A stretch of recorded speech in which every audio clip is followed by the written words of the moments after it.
Muy bien, se viene el 8 de marzo. En el Día Internacional de la Mujer. Huelga del Día Internacional de la Mujer, exactamente, es una convocatoria internacional. Mujeres en todo el mundo están organizándose para marchar, para parar este día de mañana, 8 de marzo de 2018. Y estamos en contacto ya con protagonistas de este acontecimiento. Estamos en comunicación con Carla Deiana del Plenario de Trabajadoras. Buenos días, Carla, gracias por atendernos, por tomarte un ratito para charlar con nosotros en esta mañana.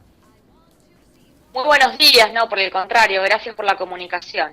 Contanos un poquito, Carla, en qué consiste este Plenario de Trabajadoras, cómo se conforma, desde cuándo funciona, cuál es su objetivo. Nosotras somos una organización de mujeres. Nos vinculamos en todo el país a partir de una agenda de lucha que tiene que ver fundamentalmente, como dice el nombre de nuestra organización, con el reclamo de las trabajadoras. Lo que tiene que ver con el trabajo, con el salario, con la defensa de los derechos laborales y junto con esto también con los reclamos de las mujeres en los barrios que hacen a la defensa de la salud, de la educación, de la vivienda. Y también, bueno, somos una corriente que está presente en las facultades, en las escuelas, y allí peleamos también por el derecho a la educación sexual, científica y laica, por la defensa de los derechos de las docentes. Es decir, bueno, de conjunto somos una organización de mujeres vinculada a la parte, digamos, femenina de la clase trabajadora de nuestro país. Y ahora, bueno, estamos participando, integrando la Asamblea de Mujeres, de la cual formaron parte numerosas organizaciones políticas, sindicales, estudiantiles, que está organizando este próximo 8 de marzo, donde probablemente una gigantesca marea humana salga a las calles a reclamar centralmente el derecho al aborto legal. Bien, eso justamente te quería consultar. Ustedes están participando de esta organización. ¿Cuáles son las acciones generales, digamos, que van a tomar, además de salir a la calle? Tengo entendido que va a haber una manifestación hacia el Congreso de la Nación Argentina. Así es. Desde la mañana, lo que hemos resuelto en la Asamblea de Mujeres, vamos a estar haciendo alrededor de las 11 de la mañana un ruidazo en los lugares de trabajo, de estudio. Luego hay distintas modalidades de acciones. Algunos sindicatos han convocado al paro, fundamentalmente los sindicatos combativos, en el caso de los sindicatos de docencia universitaria en la ciudad de Buenos Aires, así también los sindicatos docentes dirigidos por la Multicolor en la provincia de Buenos Aires. Luego, bueno, hay distintas modalidades, en algunos lugares comisiones internas han dado que se separen. 2 horas antes del inicio de la marcha, alrededor de las 15, vamos a estar concentrando en Plaza de Mayo. Allí van a encabezar la movilización, que están en lucha, las trabajadoras de fábricas cerradas, como los casos de Stockel, bueno, y otros lugares. Y luego va a estar detrás de esa cabecera de las luchas la campaña nacional por el derecho al aborto, y vamos a dirigirnos a las 5 de la tarde al Congreso de la Nación. Y este año, bueno, a diferencia de otros años donde movilizábamos en el sentido inverso, del Congreso a Plaza de Mayo, esta vez vamos a partir de Plaza de Mayo para dirigirnos al Congreso de la Nación, precisamente porque está en el centro del debate la aprobación del proyecto de ley de la campaña por el derecho al aborto legal, seguro y gratuito, que tiene que ver precisamente con este gran problema político y también de salud pública que hace al aborto legal. Así que vamos a dirigirnos al Congreso porque allí hay una cantidad de bloques políticos, por supuesto en primer lugar el bloque de gobierno, pero también otros sectores que a lo largo de todos estos años, podríamos decir los últimos 30 años de democracia, vienen denegando el tratamiento de este derecho, y queremos dar un mensaje político allí a todos los partidos que gobiernan, sobre todo a los mayoritarios, que son los que se han dividido en torno a este tema, para reclamar que de una vez por todas se escuche nuestra voz, se trate y se apruebe finalmente este proyecto. Este es un reclamo, es uno de los ejes más polémicos y centrales del reclamo del 8M, la cuestión del aborto, pero que tiene que ver en realidad con una cuestión justamente, como vos decís, de clase, ¿no? Digo, hay sectores mayoritarios que gobiernan, que son generalmente los que más dinero tienen, y hay un sector de la sociedad en el cual hay una doble vulnerabilidad. Porque no solo por ser mujeres, sino por ser mujeres y pobres, se sufre más este flagelo, ¿no? Del aborto clandestino, y por ende hay una alta tasa de muertes. Totalmente. Nosotras siempre denunciamos que acá las mujeres que mueren por aborto clandestino son las mujeres pobres, las mujeres Claro. de la clase trabajadora. Ujú. Porque, bueno, efectivamente en este país existe el acceso a otro tipo de abortos que también se realizan en la clandestinidad, pero que son seguros en la medida en que se puedan pagar en las clínicas privadas que lo realizan. Claro. Nosotras no manejamos cifras más o menos de entre 30.000 y 35.000 pesos, lo que hoy cuesta acceder a los llamados abortos quirúrgicos en el circuito clandestino privado.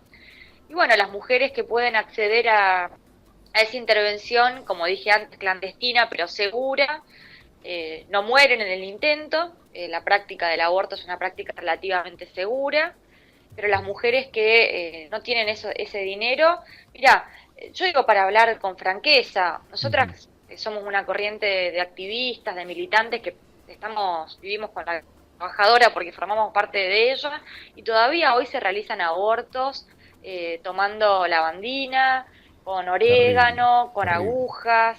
Estamos hablando de prácticas, bueno, totalmente destructivas y nocivas para la salud de las mujeres. Esto está Ujú. fuertemente vinculado con un reclamo que existe en el movimiento secundario y en las escuelas, que tiene que ver con que no se imparte educación sexual científica. En Ujú. muchos casos no se dicta esa materia, en otros casos lo hacen los docentes a fuerza de imponer, digamos, poder tratar esta temática, y luego en muchos casos se imparte educación sexual que no es tal, en el sentido o en los términos de la iglesia, y por lo tanto se promueve como educación sexual la abstinencia, por ejemplo, que es la gran línea, digamos, de la iglesia católica hoy, que obviamente no responde a la temática de la sexualidad de una manera adecuada a los tiempos que corren. Claro.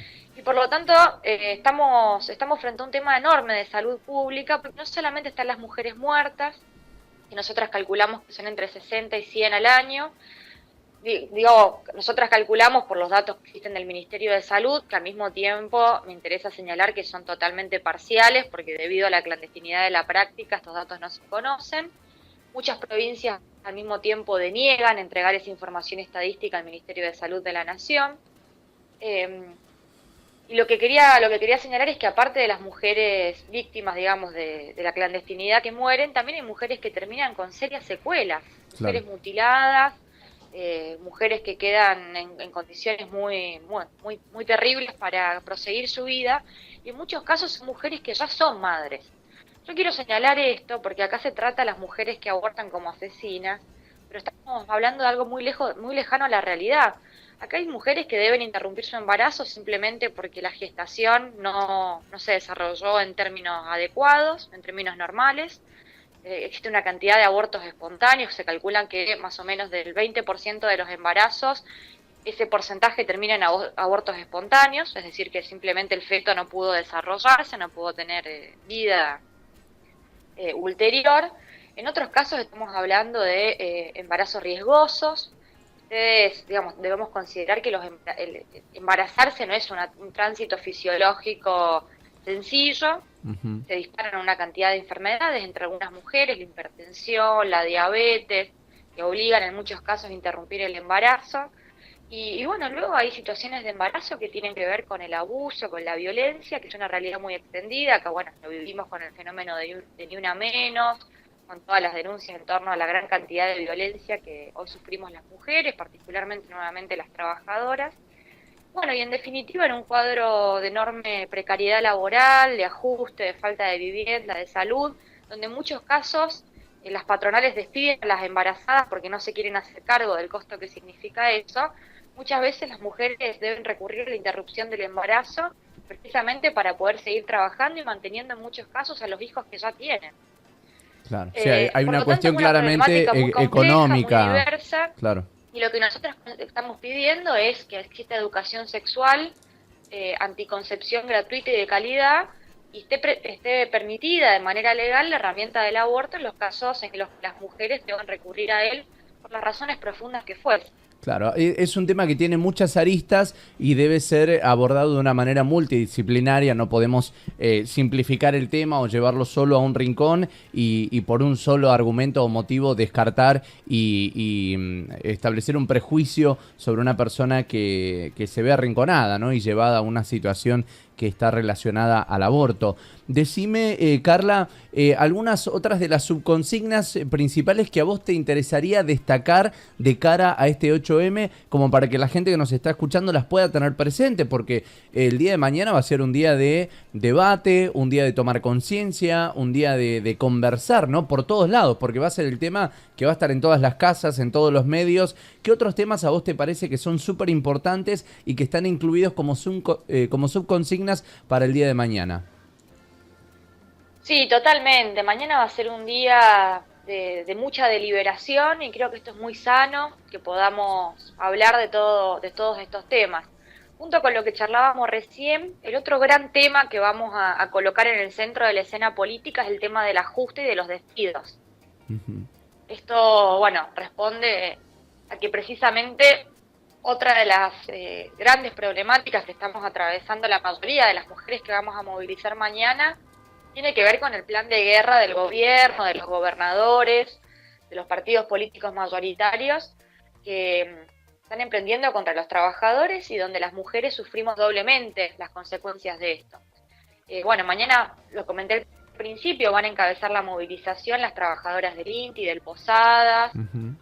de las despedidas del Ministerio de Hacienda, de la Casa de la Moneda, las trabajadoras migrantes que están siendo víctimas de una ofensiva muy fuerte por parte del gobierno, que está colocando el problema de la migración como si fuese, digamos, el centro de los problemas del país, cuando en realidad acá existe una política de privatización de la salud y la educación y vaciamiento de todos estos servicios por parte del Estado, en nombre, bueno, de achicar las cuentas públicas. Para nosotras caracterizamos fundamentalmente pagar la deuda externa, para subsidiar y rescatar a los capitalistas, como está sucediendo en el sector energético, que mientras producen tarifazos todos los días, bueno, ya las boletas de luz, de gas que estamos pagando en nuestras casas es terrible, y el Estado sigue subsidiando al mismo tiempo a estos sectores que tienen beneficios totalmente extraordinarios, y bueno, en un cuadro donde estamos discutiendo también el poder adquisitivo de nuestros salarios. En este momento la paritaria docente es una paritaria que está en el centro del debate del país. De hecho, estamos en estos días en un paro docente. El propio 8 de marzo la docencia va a parar porque, bueno, quieren colocar un punto de referencia como una paritaria a la baja para luego de allí bajar los salarios del conjunto de los trabajadores, y por eso estamos muy empeñadas en que la marcha del 8 de marzo visibilice la lucha de las docentes, que es un gremio mayoritariamente femenino, y su pelea por un salario igual a la canasta familiar, en defensa de sus convenios colectivos, en defensa de la educación pública, de los terciarios, de todo esto que se quiere recortar y privatizar, porque consideramos que es una pelea que va a ser de referencia para todo el movimiento obrero. Y bueno, junto con esto, la defensa más en general de los derechos de los trabajadores. Estamos frente a una política de reformas antiobreras. Acá ya pasó una reforma previsional que generó, sin embargo, una fuerte crisis política en el gobierno después de esas movilizaciones gigantescas del 14 y el 18 de diciembre. Y está liquidándose una reforma laboral con acuerdos parciales entre los sectores patronales, el gobierno, y una enorme complicidad de un sector de la burocracia sindical que está dejando pasar reformas laborales a la baja, destruyendo conquistas, derechos laborales y derechos, bueno, que nos costó durante mucho tiempo pelear a los trabajadores, que ahora se están liquidando, como sucede, bueno, en la industria de la leche, en la industria petrolera, y están queriendo inclusive aplicar entre los docentes con esta cláusula de presentismo, que mira, quiero señalar lo siguiente: el presentismo para una mujer trabajadora es la condena a un hambre aún mayor. Las mujeres nos encargamos del cuidado de los chicos, del cuidado de los adultos mayores, porque bueno, la configuración de las tareas sociales están dadas en ese sentido, y nosotras por eso planteamos la socialización de las tareas Claro, domésticas, es para repensar los roles sociales, las responsabilidades y demás. Tengo me parece, Carla, Fantástico esto que estás planteando. El tiempo es tirano. Tenemos una última pregunta de Santiago Peñalba, nuestro periodista que está aquí en la mesa. Santi, Carla de Diana te escucha. Hola, ¿cómo estás? Mi pregunta es concreta sobre el tema de poner el 8 de marzo como feriado. ¿Qué te parece a vos? Bueno, me parece que es un intento de estatizar un movimiento de lucha. Sí. Nosotras lo que reclamamos ese día es que haya un paro de los sindicatos, un paro de las centrales sindicales, Claro. y que seamos las trabajadoras, digamos, que tomemos el protagonismo de la jornada, y este intento de los municipios, de los gobiernos de dar ese día como asueto, es un intento de alguna manera de autoexculparse de su propia responsabilidad. Entonces, por ponerlo de alguna manera sencilla con un ejemplo, mientras el municipio o la municipalidad no garantiza los centros de asistencia a las víctimas, no garantiza los jardines infantiles, liquida los derechos laborales de las municipales, ese día te da asueto porque dice estar del lado de la mujer. Por lo tanto, es un intento de enmascararse. Esto lo vivimos en el primer Ni Una Menos. Ustedes recordarán la cantidad de gente que salió con el cartelito y luego se empezó a descubrir que ellos mismos eran abusadores, violadores, personas que habían amparado gente, y me refiero a cosas, digamos, muy concretas. Una cantidad de gente responsable de violencia de manera directa o indirecta que salió a encubrirse con esto. De cualquier forma, miren, si está el asueto hay que aprovecharlo y a marchar masivamente. Lo que sí, nosotras hacemos un llamado a marchar y movilizar de manera independiente de los partidos de gobierno, de los municipios, y encolumnarnos con las mujeres, digamos, que estamos de este lado, peleando contra los gobiernos y contra un Estado que todos los días nos oprime. Genial. Carla, finalmente para la gente que quiera estar en contacto con el plenario de trabajadoras, que por ahí se quiera sumar a marchar con ustedes, o simplemente encontrar un lugar de pertenencia donde debatir y demás, ¿cómo se contactan con ustedes? Bueno, nosotros nos van a encontrar por supuesto en la marcha. Nuestra cita vamos a realizarla en Perú y Avenida de Mayo para movilizar, y después nos pueden encontrar en las redes sociales. Estamos en Facebook, en Twitter, en Instagram, y somos Plenario de Trabajadoras. Cuando quieran comunicar... Ay, ¿la perdimos? ¿Está ahí? ¿Carla? Bueno, Carla de Diana estaba hablando del plenario de trabajadoras. Mirá que justo estaba tirando ahí las redes. Si la tenemos para terminar el saludo, bien. Si no, no hay problema. ¿Está? Carla, ¿ahí nos escuchás? Ahora sí, no sé, Ahí creo está. que entró una llamada y pasó algo raro en el medio, disculpe. Bueno, nos decías en Facebook, plenario de las trabajadoras. Sí, en Facebook, en Twitter, Plenario de Trabajadoras. Bien. Si nos buscan así, nos encuentran en todas las redes sociales. Fantástico. Carla, te agradecemos muchísimo por esta comunicación. El aire de Radio Onda queda a disposición para que podamos seguir conversando y seguir fomentando esta lucha de ustedes. Muchas gracias. No, muchas gracias a ustedes y les mando un fuerte abrazo a todos. Ahí pasaba Carla de Diana, representante del plenario de trabajadoras de cara al 8M.